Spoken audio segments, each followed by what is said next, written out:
कार्यों को करना है भक्ति के, उनके बारे में सुना, और जो नहीं करना है उनके बारे में भी हमने थोड़ा श्रवण किया। कहते हैं कृष्ण बहिर्मुख व्यक्तियों का संग त्याग, अनाधिकारी को शिष्य ना करना, आडंबरपूर्ण उद्यमों, उत्सव आदि का परित्याग। ये महोत्सव आदि जो करते हैं, आडंबर शब्द का मतलब होता है प्रचार की, ऐसा ना ना ना। आडंबर का मतलब होता है छोटी सी चीज है उसको विस्तार से दिखलाना, आडंबर इसको कहते हैं। जैसे प्रसाद पाना है, लेकिन प्रसाद के लिए देखिए आसन लगाइए बढ़िया से, और इसको इस तरीके से रखिए कि दिखने में दिखाई दे कि हाँ भाई इतने भोग लगे हैं, शो ऑफ, उसे आडंबर कहते हैं।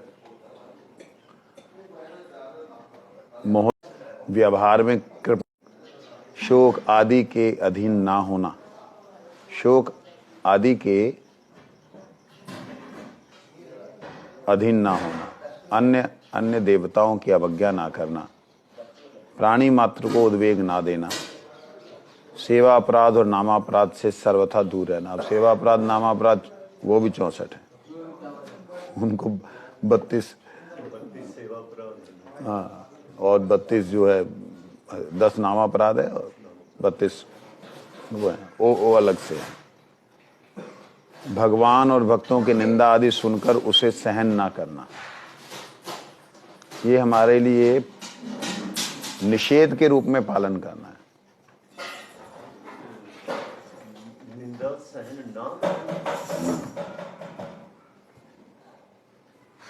सहन नहीं करना, निंदा, ये कहने का मतलब है निषेध है ना, एक तरफ निषेध बोला, एक तरफ निंदा ना सहना।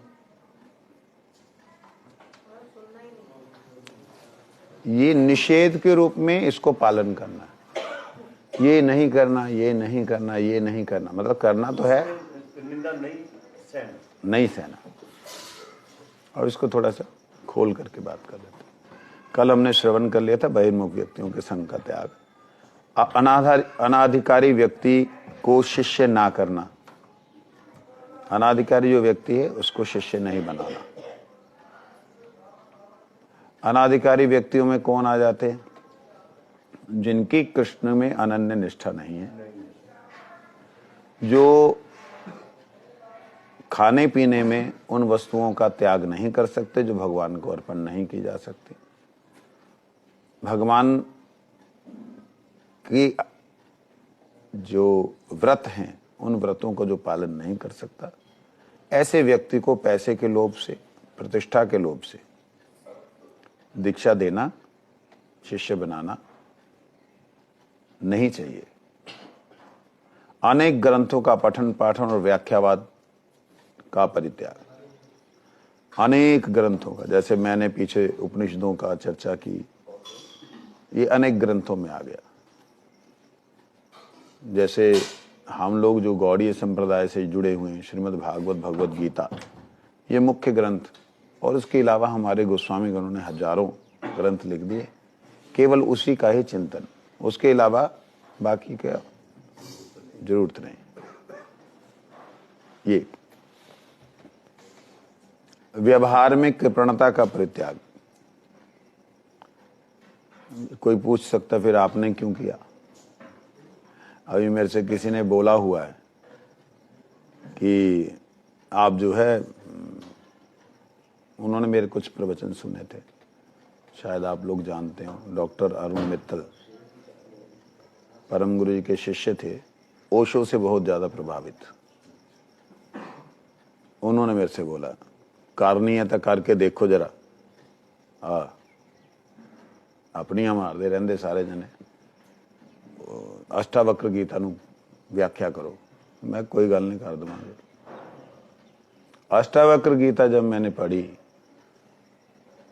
पढ़नी शुरू की, मैंने कहा अरे ये तो महाअज्ञान की बातें हो रही, उसके जैसे ज्ञान की चर्चा कहीं हुई ही नहीं, वेदों में भी नहीं हुई उसके जैसे ज्ञान की चर्चा, और महाअज्ञान लग रहा मुझे।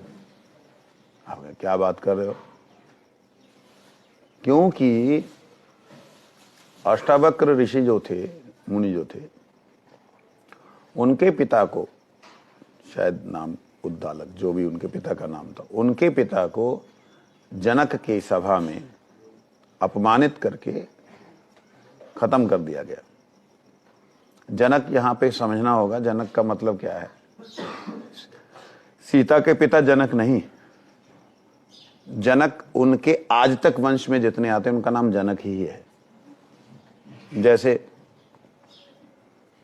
हमारे शंकराचार्य जी हैं, उनकी परंपरा में जो आएगा उनका नाम शंकराचार्य है। तो इस प्रकार से गर्ग से जो आया वो गर्ग ही कहलाएगा, गुप्ता से जो आया गुप्ता ही कहलाएगा, हालांकि वो कोई एक थे उनके वंश में, जैसे आगे के आगे, इस प्रकार से। तो तो वो कौन से जनक थे मेरे को उसका स्मरण नहीं। मरवा दिया तो उनको अब गुस्सा आया कि ये वैष्णवों ने ऐसा सत्यानाश किया, क्योंकि जनक के यहाँ पे तो वैष्णव मंडली बैठती थी, वैष्णव विद्वान बैठते थे। अब इसने उस विरोध को लेकर के, मन में बच्चा था, बड़ा हो गया और 8 तरफ से टेढ़ा है, अष्टावक्र है, इसने जाकर के वहां पे राजा को जो उपदेश दिया, राजा नतमस्तक हो गया, झुक गया, शिष्य बन गया और उसका दास ही बन गया। तब जाकर के जय जयकार होने लगी चारों तरफ। मैंने उसे पढ़ के मुझे लगा कि ओहो, ये तो इतना बड़ा भ्रम पैदा करके चले गए कि जो शायद उसको खत्म करने के लिए स्वयं को स्थापित करना पड़ेगा। पहले स्वयं को स्थापित करना पड़ेगा कि मैं ये कह रहा हूं। इतने बड़े ऋषि ने, जो महान ऋषि हुए हैं, अष्टावक्र कोई साधारण ऋषि नहीं है, उन्होंने किसी बात को स्थापन किया और वो उस बात ने बाकी सभी बातों का निराकरण करके रख दिया, मतलब सब व्यर्थ है। हे राजन, तुम ही सृष्टि के कर्ता आदि हो, तुम ही अनादि हो, मैं आदि अनादि हूं, ये सब आदि अनादि है, इन सब का कोई भी आदि नहीं, ये सब अनादि है। इनमें से कोई भी तत्व ऐसा नहीं जो पूर्ण ना हो। अपूर्णता का अनुभव ही दुख का कारण है। पूर्णता के अनुभव में ही परम सुख है। कोई वस्तु तुमसे अलग थी नहीं, है नहीं, होगी नहीं, तो किसका दुख? मेरा क्वेश्चन है, आप क्यों आए हुए हो? हे ऋषिवर, आप क्यों आए हो? अपने पिता के अपमान का बदला लेने के लिए। तो आप में ये बुद्धि नहीं थी? आप में ये विचार नहीं था कि आप क्यों आए हो यहां पे पंडितों के बीच में? उनको मजाक उड़ाने के लिए क्यों आए? क्योंकि सारे पंडित तो ब्रह्म ही हैं, सारे ही तो आदि हैं, सारे अनादि हैं, सारी सृष्टि के अंतर्गत जो भी हो रहा है तो उसे आनंद से भोग करो ना। आपको यहां पे दूसरा व्यक्ति दिखाई कैसे दे रहा है? आप उपदेश दे क्यों रहे हो? क्योंकि आपको लग रहा है कि यह अज्ञानी है। इसका मतलब है ब्रह्म ज्ञान हो सकता है। जवाब मेरे पास 1000 आए उसके बाद, लेकिन मैंने अभी चर्चा नहीं की। कार्तिक मास था, चौमासा था, मैंने कहा बाद में कभी चर्चा करेंगे। तो कहने का मतलब, ये जो अन्य ग्रंथों का पठन पाठन व्याख्या वाद का परित्याग कहा गया है, ये विशेष करके उन लोगों के लिए जो लोग गृहस्थ में हैं, समय अति अल्प है, उन्हें कहीं प्रचार में जाना नहीं, और विशेष करके जो साधक गुरु परंपरा को लेकर के सिर्फ उन्हीं की बातों को लेकर के चल रहे हैं, उनके लिए ये बात है। जिन्हें 10 जगह पे, मेरे जैसे व्यक्ति को 10 जगह पे जो है तर्क वितर्क करना पड़ता है, कई बार कुतर्क भी करना पड़ता है, उसके लिए तो जरूरी है, ऐसा मैं मानता हूँ। रूप गोस्वामी बात जो बोल रहे हैं, अगर रूप गोस्वामी जी ने ये बोला, सनातन गोस्वामी ने बोला, तो क्यों सनातन गोस्वामी ने कम से कम नहीं तो 100 से अधिक रेफरेंसेस को लेकर के हरिभक्ति विलास में दिया? 100 से अधिक ग्रंथों का रेफरेंस लेकर के क्यों प्रभुपाद जी ने किया?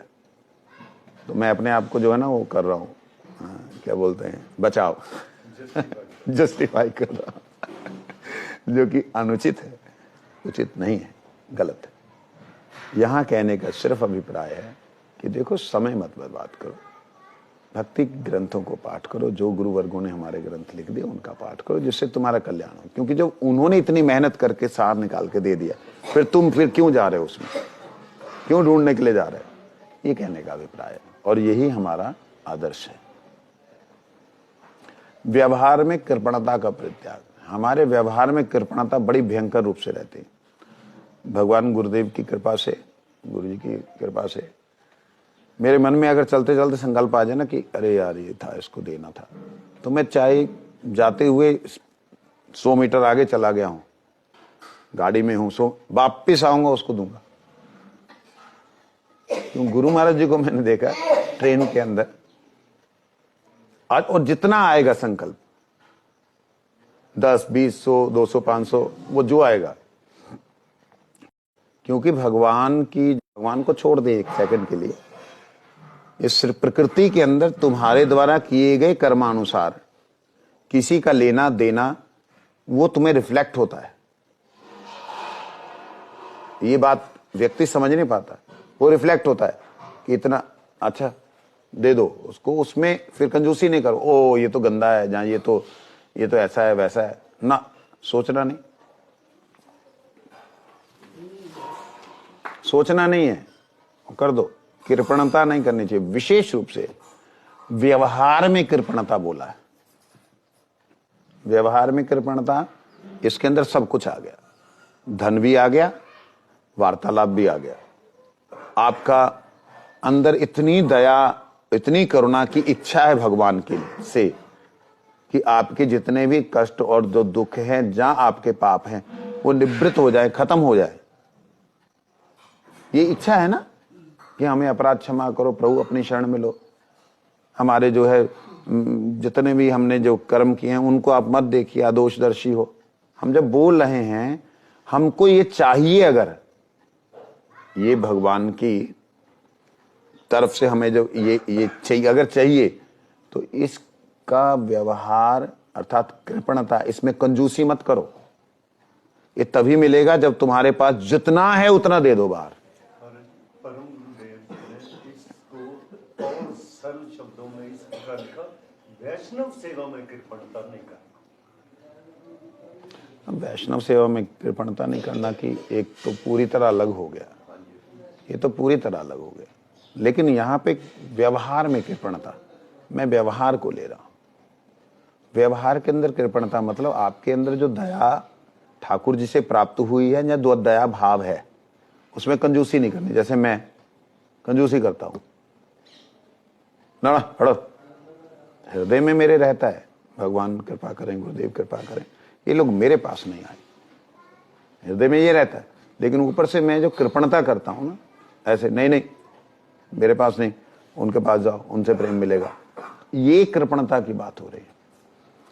जैसे दया है, जहां क्षमा भाव है, व्यवहार में कृपणता, क्षमा भाव है। किसी ने कोई अपराध कर दिया तो उसकी तो ऐसी की तैसी, उसने कैसे कर दिया और खुद हो कर दिया, असि तो बद्ध जीव हैं जी, साढ़े तो होना ही है। ये कृपणता का व्यवहार नहीं करना, इसका पूर्ण परित्याग करना चाहिए। ये बात यहां कही जा रही है।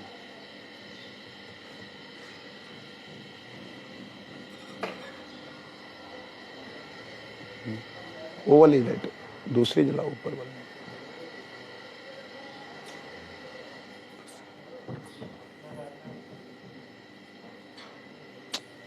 ये ऊपर है बेटा। प्रभु जी स्टार्ट। दोबारा स्विच ऑफ करके जो हम एक्सपेक्ट करते हैं वो हमें ज़्यादा से ज़्यादा देना चाहिए। अगर हम क्षमा एक्सपेक्ट करते हैं किसी से कि कोई हमें क्षमा करे, तो हमें भी वो भाव रखना चाहिए कि हम, और अगर हम कृपा चाहते हैं, दया चाहते हैं, कोई हम पे करे, तो हमें वो ज़्यादा से ज़्यादा हमें भी करनी है। ऐसा नहीं है, कहने का मतलब है कि जो वस्तु हमारे पास नहीं, हम कैसे करेंगे। सिंपल सी बात है, हमारे पास नहीं है तो हम नहीं कर सकते, कैसे करेंगे। तो उसका ये भाव होता है, हम चाहते हैं ना, तो इस सामने वाले को भी तो चाहत होगी कि मेरे से गलती होगी, मैं अब क्या करूं, कैसे मुंह दिखाऊं। जैसे हम अपने आप का मुंह ठाकुर जी के सामने ले जाते हैं, सामने वालों को स्वीकार करना पड़ेगा। किसी की गलती हुई है या किसी ने गलती की है XYZ, तो कृपणता हमारे व्यवहार में नहीं होनी चाहिए। अर्थ में कृपणता, व्यवहार में कृपणता, अच्छे शब्दों को बोलने में कृपणता। अपने लिए तो सुन सकते हैं प्रतिष्ठा सूचक बातों को, लेकिन दूसरे को देने में तकलीफ होती है।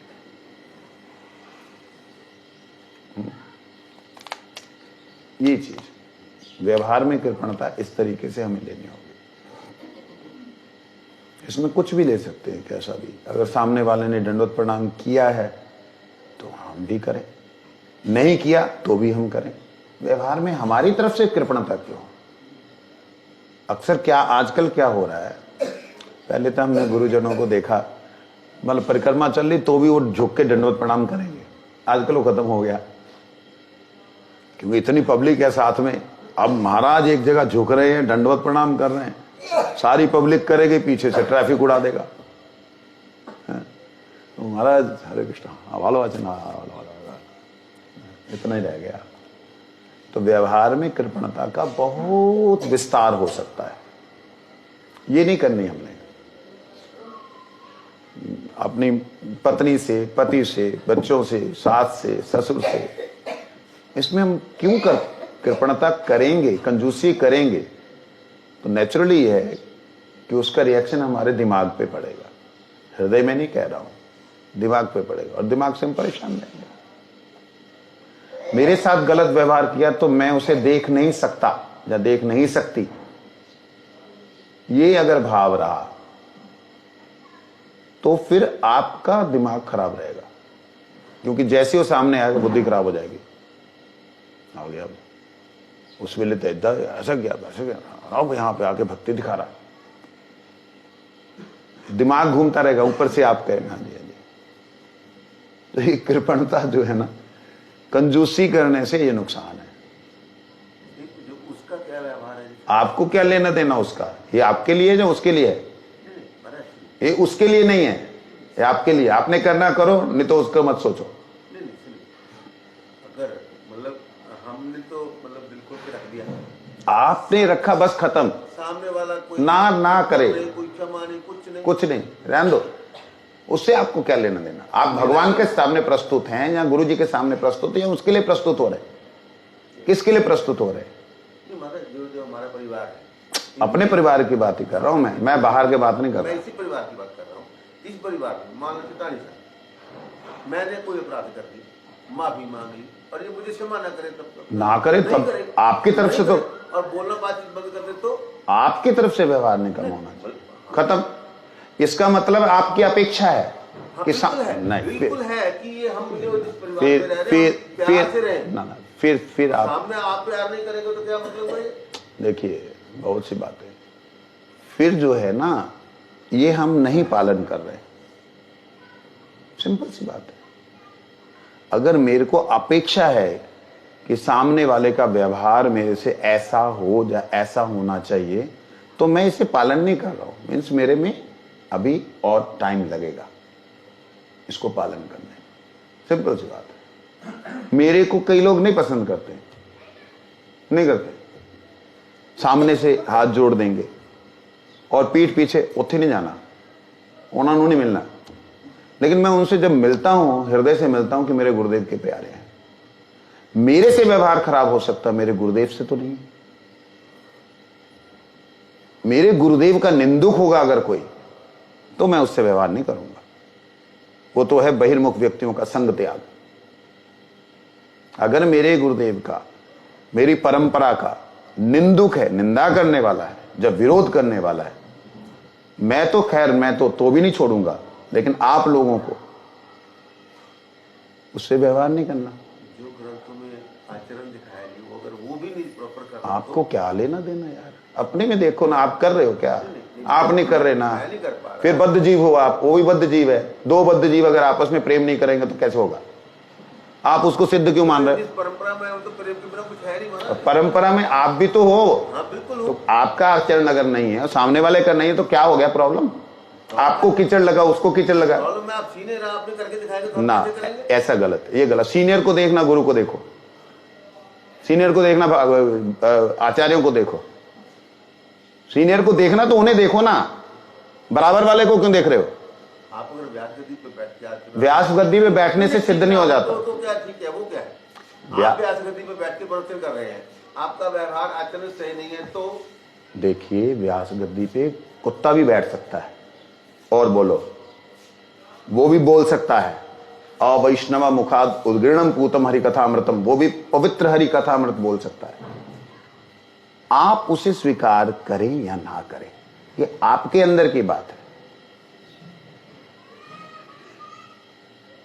हरिकथा के लिए किसको मना किया जा सकता है?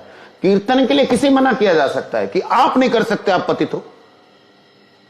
बोलो, मेरे को जवाब दो।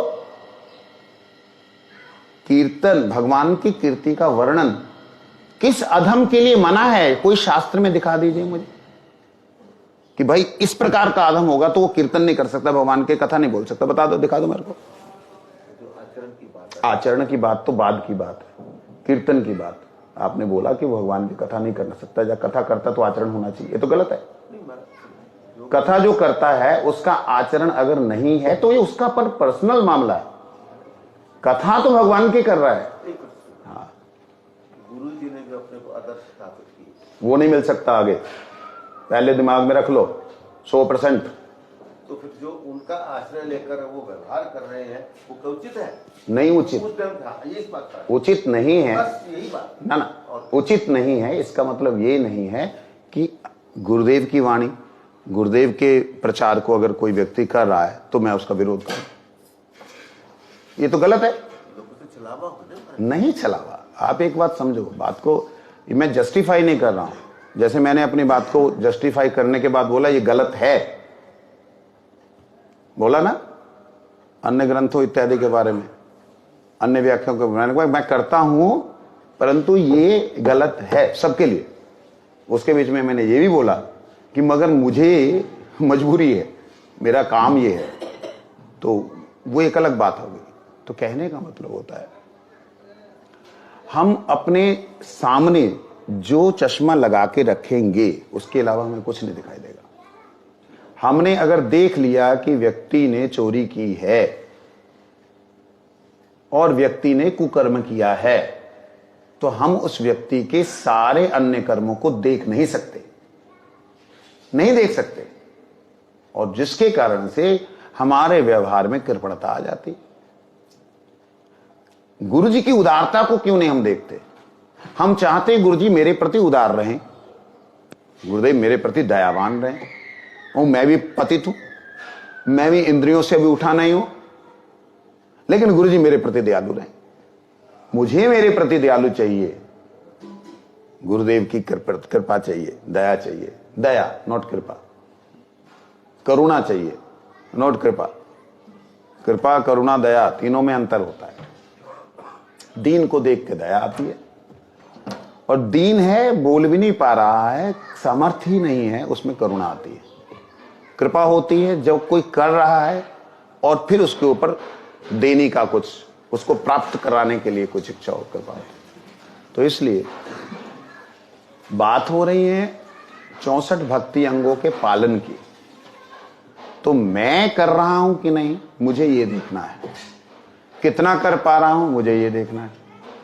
जितना मैं कर पा रहा हूं और जितना नहीं कर पा रहा हूं, जितना कर पा रहा हूं अच्छा, जितना नहीं कर पा रहा उतना मैंने करना है, ये मुझे देखना है। इस तरह के व्यवहार में जाने से मेरी भक्ति होगी, मैं गुरु जी तक पहुंच पाऊंगा। गुरु जी की कृपा है, अभिमान नहीं कर रहा हूं, लेकिन कृपा है, उनकी करुणा है, दया है कि उन्होंने मुझे छोड़ा नहीं तो मैंने तो 8 बार गुरु जी से दूर जाकर के एकांत में भजन करने की इच्छा व्यक्त की थी। कोई कारणों से की होगी, 3-4 कारण तो अपने स्वयं के थे कि विषय विकारों में मन विचलित होता है, रहना ही नहीं है इन लोगों के बीच, बैठ, सोच करके जाने की इच्छा की। 3-4 कारण दूसरे रहे होंगे, कहने का अभिप्राय, अपने आप को गुरुदेव के सामने जब हम प्रस्तुत करते, गुरुदेव हमें कैसे स्वीकार करते? कभी उन्होंने देखा, ए तुम तो अभी जो है अभी पतित है, ऐसा बोला कभी? पतिता तो हर करने के तो आएगा, हम तो बद्ध जी से तभी तो उन्होंने स्वीकार किया। ये बात ही नहीं है कि पतित के लिए व्यवहार अलग करना है, 64 भक्ति अंगों का पालन जो है ये सिद्ध लोग करेंगे, तो बात ही नहीं है। सिद्ध लोगों के लिए तो ये जो 64 भक्ति अंग है इनकी बात ही नहीं है। ये तो मध्यम अधिकारी के लिए, कनिष्ठ अधिकारी के लिए और अधम सेवक के लिए बात है। ये जो बातें हैं महापुरुषों के लिए नहीं है, उस जगत से आए हुए, स्पेशली इस जगत से आए हुए महापुरुषों के लिए तो है। इस जगत से आए महापुरुष कहां से हो जाएंगे? डेफिनेटली होंगे। इस जगत से आए हुए लोग भी नित्य मुक्त होंगे। नित्य मुक्त क्यों बोल दिया आपने? नित्य मुक्त को नित्य बद्ध तो भक्ति विनोद ठाकुर जी ने जैव धर्म के अंदर बिल्कुल कैटेगरी अलग कर दी है ना। ये टॉपिक अलग चला गया, मैं वापस आता हूं। नित्य मुक्त उसे कहते हैं, पहली तो बात है आत्मा नित्य है। जिस दिन मुक्त हुई उस दिन से आत्मा नित्य मुक्त कहलाएगी, क्योंकि वो नित्य है। मुक्त हो गई तो नित्य मुक्त, फिर वो बद्ध कभी नहीं होगी, फंसेगी नहीं कभी, आएगी, क्रिया करेगी, सेवा करेगी, लोगों को लेकर भगवान के पास जाएगी। ये है नित्य मुक्त और नित्य बद्ध अवस्था के अंदर में साधन सिद्ध जो हुए हैं वो नित्य मुक्त अवस्था में पहुंचने के बाद, मुक्त अवस्था में पहुंचने नित्य मुक्त कहलाते हैं। परंतु जो नित्य मुक्त in the starting the beginning थे, वो सारे के सारे नित्य परिकरों में गिने जाते हैं। उनका थोड़ा एक अंतर है। वो नित्य परिकरों में स्वयं अंश के रूप में रहते हैं, स्वयंअंश रूप उनका जो है, ये बात है। तो इसलिए कहते शोक आदि के अधीन ना होना। शोक आदि के अधीन ना होना। कोई शोक किसे, शोक कब होता है? कौन होता है? शोक जिसको करने के बाद दुख लगे, जो कोई क्रिया की हो उसके पीछे दुख, या कोई अपने परिजन जहाँ अपनी ममता है वहाँ कोई वो बिछड़ जाने पर जो दुख लगता है। शोक साधारण शब्दों में शोक होता है बीत गए के ऊपर। जो बीत गया, जो समय चला गया, खराब गया, जहां अच्छा भी गया, अब ना प्राप्त हो रहा, अब वैसा नहीं प्राप्त, इसको जो बीत गया, भूतकाल के लिए शोक होता है। वर्तमान के लिए मोह होता है और भविष्य के लिए भय होता है। ये तीन चीजें श्रील भारती गोस्वामी महाराज की जय उनसे सुनी थी। हालांकि गुरुजी से ही सुनी, मगर पहले उनसे सुनी थी। तो कहते हैं कि अधीन नहीं होना, इसका मतलब शोक आएगा, अधीन नहीं होना। दुख तो होगा किसी वस्तु के जाने से, लेकिन उसके अधीन नहीं होना। तो मगर ये शोक की बात हो रही, विरह की बात नहीं हो रही है। शोक संसारिक वस्तुएं, संसारिक परिजन, संसारिक रिश्ते नातेदारी इत्यादि वस्तुएं, उनके प्रति ये बात है। जो बीत चुका है उसके विषय में ज्यादा ना सोचना, ये शोक। हाँ, शोक सोचना शोक, ना सोचना शोक, सोचना शोक, सोचना शोक है, नहीं सोचना मतलब। हाँ, आदेश किया जा रहा है कि वो नहीं शोक। अभी क्या होता है, 90% साधक, 90% साधक अक्सर उनके साथ जो व्यवहार हुआ होता है ना, वो व्यवहार, जहां वो वस्तु, जहां वो व्यक्ति, जहां वो स्थान, वो सामने ही रखते हैं। मतलब भूत को वर्तमान में रखते हैं। और यही मोह है कि आप भूत को वर्तमान में ला रहे हो, यही तो मोह है। और अगर भविष्य को देख करके वर्तमान का निर्णय कर लें तो ये विवेक बन गया। विवेक, बुद्धि का वह प्रकोष्ठ, वह जगह, वो स्थान जहां पर आपको भूतकाल जो बीता है उसके शोक ना करने की बुद्धि प्राप्त हो, भविष्य में जो करना है उसके अनुसार चलने के लिए प्रेरणा मिले, उस प्रकोष्ठ को, उस तत्व को, जहां उस जगह को विवेक कहा गया है। शोक जो बीता है उसे, जहाँ भूतकाल में जो शोक है, बीता शोक, जो बीत गया शोक, जो कल था वो शोक है। मतलब विवेक वो प्रकोष्ठ है जो हमको बुद्धि को वो बल देता है कि वो शोक ना करे। विवेक इस मूल रूप से समझ लीजिए, विवेक भविष्य का निर्णय करके, भविष्य को समझ करके वर्तमान को जो स्थिर कर दे कि नहीं मैंने ऐसे ही चलना है, मेरे को वहां पहुंचना है, जो भूत को सामने ना आने दे, उसे विवेक, मतलब विवेक का सिंपल अर्थ, खाली फ्यूचर और प्रेजेंट को लेके चलना। हाँ, जो फ्यूचर को प्रेजेंट में लाने का प्रयास करे, लाना नहीं कह सकते, फ्यूचर को प्रेजेंट में रखे, तब जाकर के वो आगे बढ़ सकता, उसे विवेक कहते हैं। लेकिन जो पुराना बीत गया और उसको बार ना दोहराया, उसकी वो गलती वापस ना हो, इसके लिए वो भविष्य काल की वैसी प्लानिंग बना के फिर वर्तमान में, उसी का तो बोल रहा हूं, उसी की तो बात हो रही, उसी को विवेक कहते हैं। तो कहते हैं शोक आदि का अधीन नहीं होना, अन्य अन्य देवताओं की अवज्ञा ना करना। हम लोग ये जरूर करते हैं,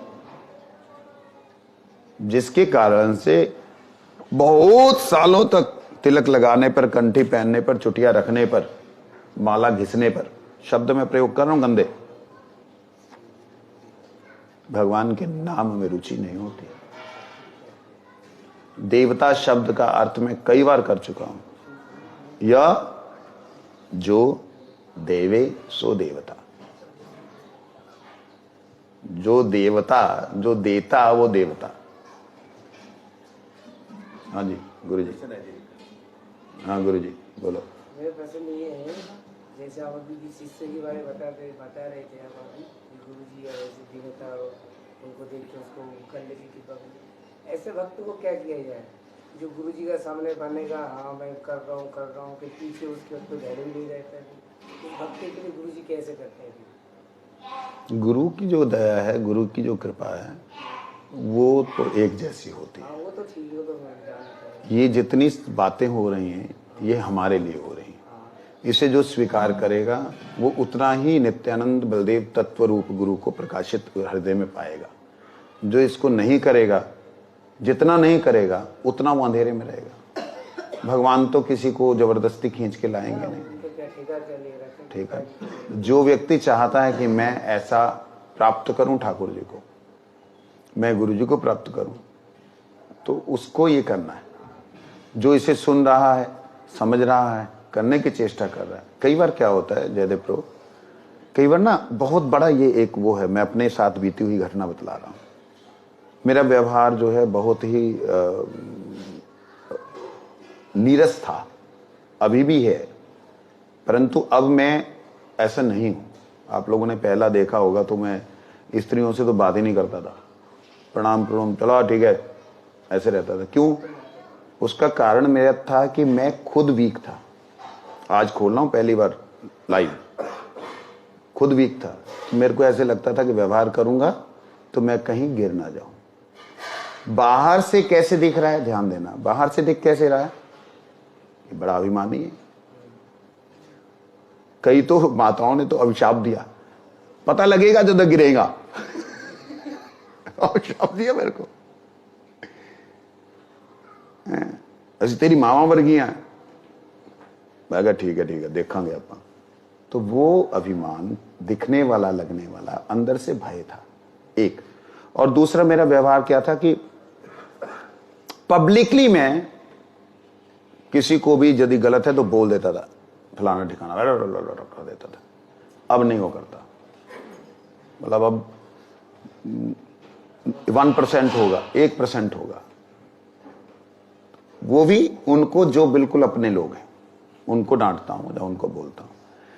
अपने इस व्यवहार को बदलने के लिए, कौन से व्यवहार को, ये जो सामने सामने स्टेज पे बोल देना आपने गलत बोला, आपने ये बोला, इस व्यवहार को बदलने के लिए मैंने प्रयास जब करना शुरू किया, अपने व्यवहार को बदलना जब शुरू किया, प्रभु जी 6-7 महीने तक तो लोगों ने विश्वास ही नहीं किया और डरते ही रह गए, किसका कुछ पता नहीं। और मेरे को मालूम है कि वो मैं सही भी बोल रहा हूं ना, अच्छा भी बोल रहा हूं, उसको नेगेटिव ही लेते रहे, वो नेगेटिव ही लेते रहे। क्योंकि एक व्यक्ति का व्यवहार जो कि जन्म से बना है, जो कि 26 साल तक लगातार 20 साल तक एक बना हुआ आ रहा है, वो व्यवहार को बदलने के लिए उसे 1 साल 1.5 साल 2 साल लगेंगे, अगर वो चाहेगा तो। नहीं चाहेगा तो पूरा जीवन ऐसे निकल जाएगा। वो चाह रहा है, इतने में सामने से कोई गलती हुई, उसको भाग करके उसके ऊपर अटैक कर दिया, तो फिर वो टूट जाता है, फिर उसको उठने में टाइम लगता है, फिर वो टूट जाता है। इसलिए हमें हमारे साथ में जो भी हमारे अगल बगल रहते हैं उनको पूरा मौका देना चाहिए। गलती होगी, अच्छा कोई बात नहीं बेटा, आगे के लिए ध्यान रखो, इस तरीके से मत करो, फिर करे, फिर मौका दो। जैसे माँ करती है, जैसे पिता करते हैं, गिरता है, तू गिर गया, अब तेरे को चॉकलेट नहीं मिलेगी, कभी नहीं बोलते, अभी मिलेगी मिलेगी, ले ले ले। इस प्रकार से उसको प्रलोभन दे करके, अगर हमारा व्यवहार भी ऐसा होगा, हमारा व्यवहार भी ऐसा होगा, तो फिर वो सामने वाले को उत्साह मिलेगा। हमारे व्यवहार में ऐसा होगा, गलत किया तो गलत का दंड देना ही पड़ेगा, तो फिर वो कोई भी जीव जो है, गुरु जी को ले लें। गुरु जी अगर ऐसा करते तो शायद मठ में भी ना रह पाते, शायद आप गृहस्थ भक्त जो हैं शायद हरि नाम भी ना ले पाते। क्यों? क्योंकि गुरु जी जानते हैं कि ये तो विषयों में लिप्त होकर के आया है, ये तो पतित जीव है। अब पतित के ऊपर कृपा नहीं करेंगे तो क्या किसके ऊपर करेंगे? दीने ते अधिक दया करें भगवान, पतित पावन बोला है।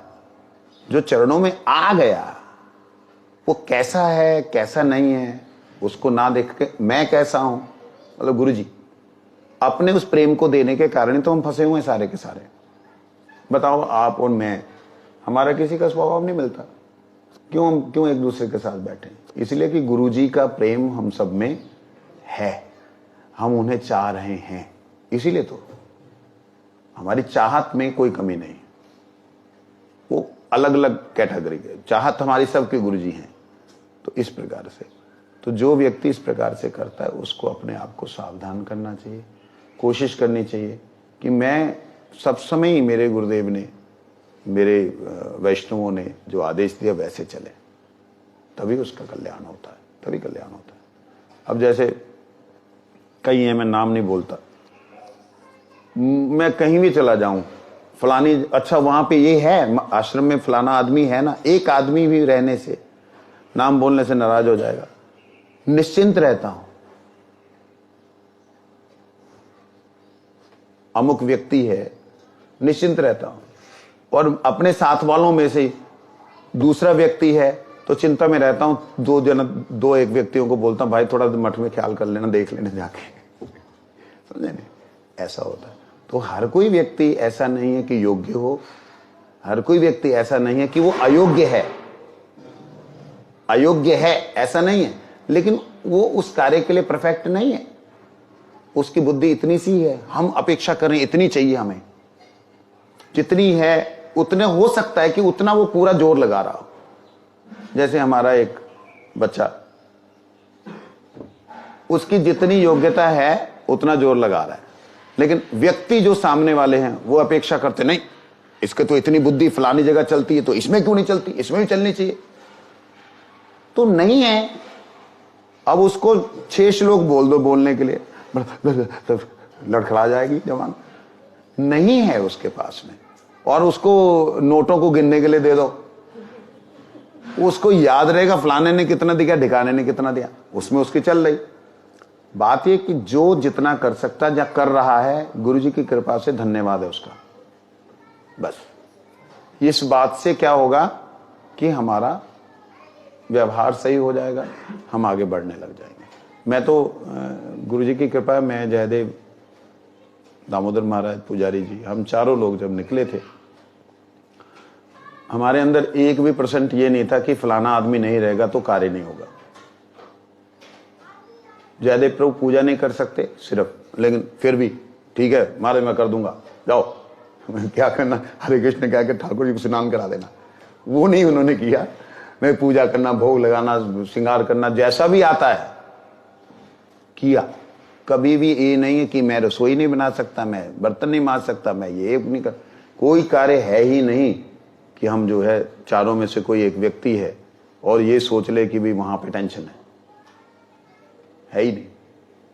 विशेष करके जयदेव प्रभु की बात अलग है। तो ये बात है, इसलिए जो है ना, हमें जो जितना करके दे रहा है, अरे बाप रे बड़ी कृपा यार, कम से कम इस पॉइंट पे तो मेरे को चिंता नहीं करनी पड़ रही, इस जगह तो मेरे को कोशिश नहीं करनी पड़े कि मेरे को भी करना पड़ेगा। होता है किसी किसी का स्वभाव, समय लगता है जाने में, इसलिए चलिए। वंशा कल्पतरुश्च कृपा सिंधु पतिता नाम पावन वैष्णव नमः। याद रखिए 9 बजे फिर दोबारा से सभा शुरू होगी, सभी वैष्णव लोग आएंगे। तो आप सबसे प्रार्थना है कि आप सब लोग 9 बजे दोबारा यहाँ उपस्थित हो। चंद्रग्रहण का क्या है? 2 बजे है चंद्र ग्रहण, 2-2:30 बजे। हालांकि वो दृश्यमान नहीं है और जब सूर्य रहता है तो उस चंद्र ग्रहण का कोई मूल्य नहीं होता, लेकिन फिर भी विद्वान लोग बोल रहे हैं कि उसको डायरेक्ट पृथ्वी का आवेश आ रहा है, उसमें पृथ्वी की छाया पड़ रही है, तो इसलिए जो है छाया पड़ रही है चंद्र के ऊपर, सूर्य की छाया नहीं उस तक पहुंच रही, सूर्य की किरणें नहीं पहुंच रही, इसलिए उसे अशुभ माना गया। इसलिए उन्होंने 2 बजे बोला है, तो मैं उनके अनुसार चल रहा, अन्यथा उसका कोई भी ग्रहण माना ही नहीं जाता। जब जब सूर्य है, चंद्र दिखाई नहीं दे रहा, उदय नहीं हुआ, अंधकार ही नहीं हुआ, सूर्य अस्त ही नहीं हुआ, तो चंद्र ग्रहण का कोई भी अस्तित्व नहीं रहता। लेकिन फिर भी बोल रहे हैं तो मान रहे हैं, तो इसलिए हम लोग 2 बजे से, मतलब 10 बजे अभिषेक शुरू हो जाएगा ठाकुर जी का, 11 बजे तक अभिषेक चलेगा, श्रृंगार होगा, और 12 बजे तक शयन आरती ठाकुर जी की दोपहर की हो जाएगी। ठीक 12 बजे से पहले ऊपर छत के ऊपर तुम लोग ध्यान रखना इस बात को, समझ लग रही? आसन लग जाने चाहिए, बाल्टियों में सारा सामान पड़ जाना चाहिए, उससे पहले सब कुछ। तुम्हें ना कह रहा हूं, इन नयन को बोल रहा हूं, तुम हो तो चिंता है ही ना है, ठीक है ना? ये बात छत के ऊपर होगा प्रसाद।